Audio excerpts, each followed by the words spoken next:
ተልባ ቢንጫጫ በአንድ ሙቀጫ አሉ አባባል። ግን ደስ ሲል እውነት እኮ ነው። ተልባ ማለት ነው ልክ ስትቆሉ ጭጭጭጭ እያለ ይዘላል። ከዛ ዘለው ምንድን ነው የሚሆኑት?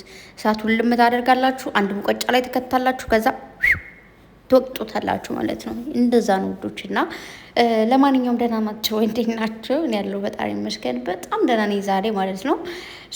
እዚህ ጋር የሆነ ነገር ትንሽ ሰማውና ሀሜት ደግሞ ወዳለው። በነገራችሁ ላይ ሀሜት በስሱ ደስ ይላል። ካለ ሀሜት ኑሮ የለም፣ ህይወትም ህይወት አይሆንም። እውነቴን ነው። እኛ ሰዎች ስንባል ትንሽ ሀሜቲቱን ምኒቱን ድብልቅ ካልተባለ የታባቱ። እናማ ጨረቃዎቼ እንደምታውቁት እንግዲህ አንድ ፍሬ ልጆች ናቸው። ገና ጩጬ ሆነው እንግዲህ ሶሻል ሚዲያ ላይ መጣው ሶሻል ሚዲያውን እንዲህ ወዲህ እያደረጉ እየበጠበጡትና እየቀወጡት ያሉ ልጆች ቢኖሩ እነሱ ናቸው። ይህ ነው የአንደርስታንድ ሚ በጣም የሚተማመኑ የሚዋደዱ የሚፋቀሩ ፍቅረኛሞች ናቸው። የሰው ልጅ ባይተማመን አንድ ቤት መኖር አይችልም። ባይተማመን ኑሮ አደባባይ ላይ ወጥቶ አፈቅራለሁ፣ አፈቅርሻለሁ፣ ካላንተ መኖር አልችልም፣ ካላንቺ መኖር አልችልም አይባባልም። በደንብ እንዲገባችሁ ፈልገው ነገር እናንተ ስላላችሁ የሚፈጠር የሚቀየር ነገር አይኖርም። እነሱ ስላሉ ግን የሚለወጥ ነገር አለ። እነሱ ግን የፈለጉትን ነገር እንደዚህ ነው እንደዛ ነው ቢሉ መብታቸው ነው። ስለፈለጉና ስለሚችሉ ቀይረው አሳዩአችሁ። ፍቅረኛሞች ነን፣ ባለትዳሮች ነን፣ ባልና ሚስቶች ነን፣ የአራት ልጆች እናት አባት መሆን የምንችል ሰዎች ነን ብለው አሳዩ። ከዚህ በላይ ምን ነገር አለ? ኦኬ። በጣም ቅምጥሌ እንደምታምነው እንደምትወደው እንደምታከብረው ደጋግማ ትናገራለች።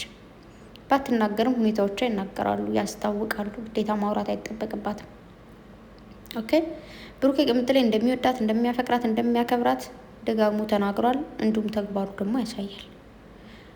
አንዳንዴ ግን አንዳንድ ሰዎች በጥብጠው ካላጋቷችሁ አይገባችሁ። ቢያግቷችሁ ራሱ የምትግቱት አይመስለኝም። ኦኬ። ምናልባት ቅምጥሌ ሴት ስለሆነች ሴት ቀሚስ ለባሹ ሴት አይደለም ነው፣ በፊትም ነግራችኋለሁ። ግን ትክክለኛ ሴት ስለሆነች ያውን ዘመን ሴት ሆና ግን የእናቶቻችን አይነት ባህል ስላላት አትቀልም፣ አትቅለበለብም። ኦኬ። ያለ መቅለብለብ ረጋ ሰከን ያለች ሴት ነች። ዩ አንደርስታንድ ሚ? ሰከን ያለች ቆጠብ ያለች ሴት ነች። ብሩኬ እሷ እንደሆነ ታውቀዋለች። ምንም ብዙ የሚያስለፈልፋት የሚያዘላት ነገር የለም። ብሩኬን እንደምታምነው ለማሳየት ዘላ አንዳንድ አይነት ሰገጤዎች ከንፈሩ መሳም አይጠበቅባትም። እንድናገር የምታስገድዱኝ እናንተ ናቸው። እንግዲህ አም ሶሪ። ኦኬ። ይህ እንደምታፈቅረው ማሳያ ወይ ደግሞ ጀግንነት አይደለም፣ ብልግና ነው። ኦኬ። ሊስን ቱ ሚ። እሷ ግን ቁጥብ ሴት ነች። ታፍራለች፣ ባሏን ትወደዋለች፣ ታከብረዋለች፣ ታዘዘዋለች። ግን ደግሞ ማፈር ደግሞ የሴትነት ግዴታዋ ነው። ቁጥብ ማለት ደግሞ የሴትነት ግዴታዋ ነው። እናንተ ሴትነታችሁን ስለረሳችሁት ግዴታ አይመስላችሁም። ግን ሴት ማለት እንደዚህ ነው። በቃ ከእሷ እያያችሁ ተማሩ። ኦኬ።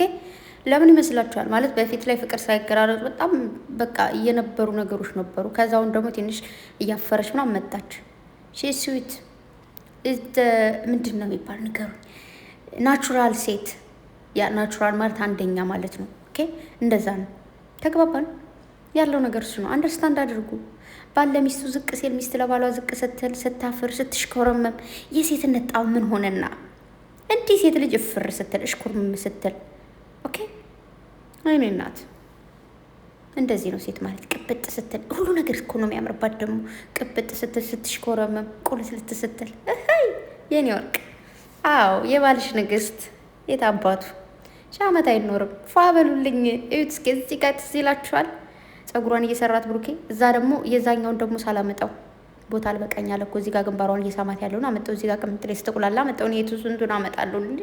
ቦታ አልበቃኝ አለ እንጂማ ብዙ ነበር ማመጣው እኮ። ግን እንድታስታውሱት ያክል ነው። እዚህ ጋርም ጀምረው በደንብ የሚተማመኑ ሰዎች ናቸው። እናንተ ስላላችሁ እምነትን የምታነሳው ነገር ወይ ደግሞ እምነት የሚሸረሽር ነገር የለም። አንዳንድ ነገሮች እናንተ ስታዩ ሰንጥቃችሁ በጫጭቃችሁ ቡጭቅጭቅ አደርጋችሁ ወዳልሆነ መስመር ነው የምትወስዱት። ፈጣሪ ውስጡን ስጠኝ። እንደ ቅምጥሌ ብሩኬን የሚያምነው ሰው የለም። እንደ ብሩኬ ደግሞ ቅምጥሌን የሚያምናች ሰው የለም። ኦኬ። አንዳቸው ለአንዳቸው ተማማኝ የሚተማመኑ ባልና ሚስቶች ናቸው። ኦኬ። እሱ ልንገራችሁ ብዬ ነው። አምናም እዛው ላይ ዘንድሮም እዛው ላይ። ኧረ እየተሻሻለን እንጂ ጎበዝ። ምንድን ነው እድሜ ልክ እዛው ላይ እንዴ? መሻሻል እኮ አለብን፣ መሻሻል አለብን። እነሱ አሁን ጓደኛሞች ነን ምናምን ከማለት እኛ እያየን ፍቅረኛሞች እንደሆኑ ከአይናቸው እየተረዳን እያወቀን ነበር። እነሱም እዛው እየተናበቡ ነበር። ግን ያንተ ተዋውን ባልና ሚስቶች ነን አሉ። እናንተ ደግሞ የሆነ ስቴፕ ላይ ሸሻ ሲሉ እናንተም ደግሞ ስቴፑን በሉ እንጂ ምንድን ነው ከአንድ ላይ እንደዚህ እንትን ደርቆ መቅረት? አትድረቁ ሹሃዳ እና ደግሞ ማለት ነው ብሩኬ ትናንት ዝቅ አለ ብለው እንትን ካሉኝ ማው ምናምን ብላል እና እስኪ ወንድ ነው የሚናገረው። እግርሽን ወደ ላይ ጭንቅላትሽን ወታሽ ነው ዘቅዝቄ ግድግዳ ጋር ማጋጨሽ ማለት ነው። ወንድ ማለት እንዲህ ነው እንጂ ጀግና ነህ ማርያምን። ብዙ ወንዶች እንደውም ካንተ ሊማሩ ይገባል ብሩኬ። ወንዶች ቪዲዮ እዩ፣ የብሩኬና የቅምጥሌን ቪዲዮ በደንብ ማየት አለባችሁ። ስለ ፍቅር ማየት አለባችሁ። ፍቅር እንዴት ነው ይሄ ሮማንቲክ የሆነ ፍቅር እንዴት ነው የሚለውን መማር አለባችሁ። ኦኬ እንዴ ብሩኬ ጀግና ወንድ ነህ ነው ብለህ ማርያምን። አንደኛ በቃ ለሚስት እንደዚህ ክብክብ በቃ ሚስት ምንድነው እንደዚህ ጸጉሯን ራሱ ማሳጅ ማድረግ አለበት ብሩኬ አንዳንዴ ማለት ነው። ጸጉሯን እንደዚህ ፍትት አድርገህ ማሳጅ እንደዚህ፣ ከዛ እሷም ደግሞ ማሳጅ ታደርጋለች። ቅምጥሌ ጸጉሩን ማሳጅ አድርጊ። ብሩኬም እንደዚህ ጸጉሯን ማሳጅ እግሯን ጥብ። እንደዛ ነው ባል ማለት እንደዚህ ነው። የሆነ እውነቱን እኮ ነው። ግን ብሩኬ ማለት ነው ትክክል እኮ ነው የተናገረው፣ ስለሚያውቅ ነው። አንዳንድ ሰውን ይላል አውቃለሁ እኔ በጎረቤት ራሱ ምናምን ማለት ነው የሆነ ለሚስቱ የሆነ ወይ የሆነ ነገር ሲያደርግላት ከታየ የሆነ ነገር ብቻ ሲታዘዛት ከቤትም ወይ ወጥ ሲሰራ ምናምን ከታየ እሱ እኮ እንዳትልም ይሽለጠለጣል አፈሪ ብላ ምናምን ይሉታል። እመቤቴን ነው የምላችሁ ሲሪየስሊ ማለት ነው። ይሄ ያልተማረ ማህበረሰብ አለ አይደለ? ያልተማሩት ማለት ነው። ያልተማሩ ስላችሁ በክላስ በትምህርት ምናምን አይደለም። ይሄ ዝም ብሎ ጭንቅላታችሁ ድፍን ብሎ ምንም መልካም ነገርን ፍቅርን መቀበል ያልቻሉ ወይ ደግሞ ፍቅርን መሸከም አይችሉ አፈሪ ብላ እንዴት እንደዚህ ያደርጋል ይላል ማለት ነው። ምን ችግር አለው እንዴ?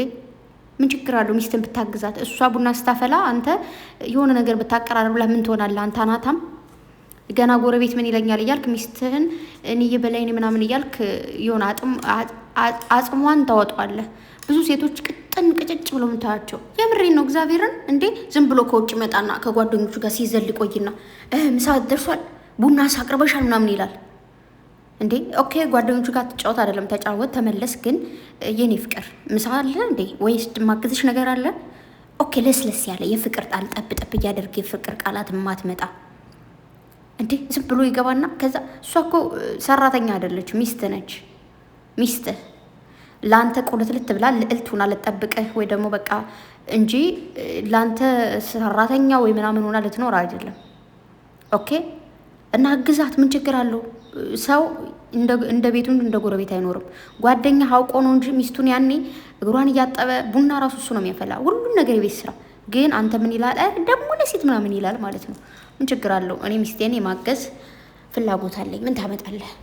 እንዳንተ አይነት ጓደኛ ያስፈልግም። አንተ ኩክንያም ብለህ ያን ጓደኛ ከህይወት ማስወገድ ነው። እና ሚስትን ስታከብራት ሰው ሁሉ ያከብራል። ማርያምን እኔ ሰው ማከብረው ወንድ ልጅ በተለይ ማከብረው ለምን እንደው ታውቃላችሁ? ሚስቱን ሲያከብር፣ እናቱን ሲያከብር፣ ሲወድ፣ ሲንከባከብ ሳይው ለዛ ሰው ያለኝ ክብር የላቀ ነው። የምሬን ነው። ስለዚህ ለማክበርም ሌላ ሰው ተው አያክብር አይውደድ ምንም ትርጉም ስለሌለው፣ ግን ሚስት ጋር ተጣጥመ ስትኖር ህይወት ራሱ ማለት ነው ጣፋጭ ነው። በቃ ጊዜዎች ሁሉ አጭር ነው የሚሆኑብህ፣ ምክንያቱም ህይወት እየጣፈጠች ነው። ግን ሚስት ጋር እየተናቆርክ ሚስትን ምናምን ነገር እያልክ ሌላ ሰው ጋር ምንድን የሚባለው መሰላችሁ የቤት ጠጋ የውጭ አልጋ የሚባል አባባል ታውቃላችሁ? ውጭ ላይ ለሌላ ሰዎች ሰፍሰፍ፣ ሚስት ላይ ደግሞ የሆነ አናታ የሚሆኑ ሰዎች አሉ። ስለዚህ ሚስት ጋር ተዋደድ፣ ሚስትን ተንከባከብ። እሱን ኃላፊነት እዛ ውጭ ሌላን ሰው ምናምን እሱን አይጠበቅም። ሰው ማክበር ግዴታ ነው የትኛውንም ሰው። ግን እከሌ እንደዚህ ይለኛል ወይ ጎረቤት እንደዚህ ይለኛል ወይ ጓደኛ እንደዚህ ይለኛል ብላችሁ ሚስታችሁን ላለመንከባከብ ቆርጣችሁ የተነሳችሁ አናታም ወንዶች ማለት ነው ከብሩክ የተማሩ ሊስን ኦኬ። ሴቶቹም ደግሞ ከቅምጥሌ ሴትነትን ባል እንዴት ሊያከብርሽ እንደሚችል ለምን እንደሚያከብርሽ ተማሪ። እሷ ቁጥብ ያለች ሴት ስለሆነች ንጹህ ሴት ስለሆነች ነው እንደዚህ የሚወዳት የሚያከብራት። ኦኬ ከዛ ውጭ ራሽን ካረከሽና እዛም እዚህም የምትንተፈተፊ ከሆነ አታስፈልጊም። ቅድም እንደውም ቅድም የተናገርኩት እዛ ላይ የከረሜላዋን ነገር አስታውሱ። ስለዚህ እግዚአብሔር የለያችሁ። ወዳችኋለሁ። እርስ በርሳችሁ ከተማመናችሁ፣ እርስ በርሳችሁ ከተዋደዳችሁ ሌላው ትርፍ ነው። እኔ እዚህ ጋር ወዳችኋለሁ ብል አልወዳችሁም ብል እንደው ስሞት ስከበርላችሁ ብል ማፊ ፋይዳ ምንም ትርጉም የለውም። እርስ በርሳችሁ ግን መዋደዳችሁ፣ መፋቀራችሁ፣ መከባበራችሁ ስትነጋገሩ ኢስ ቬሪ ጉድ ያ ጉድ ነው፣ ጥሩ ነው በጣም ማለት ነውና እግዚአብሔር ጠብቃችሁ። ወዳችኋለሁ። ምላሳምን፣ ሸረኛን፣ ነገረኛን ያዝላችሁ፣ ቅናታምን ያዝላችሁ። ሰዎች ይቀናሉ በነገራችሁ ላይ ወይ እሱ ነው ያለው ነገር። እንግዲህ እግዚአብሔር ይጠብቅልኝ፣ ከስባኝ ጠብቃችሁ መሻአላ እሺ እንላለን ብላችሁኛል። በሉ ውዶች ማለት አለባችሁ። እውነቴን ነው። መልካም ቀን ይላችሁ። ባይ ዛሬ ነገር አምሮኛል።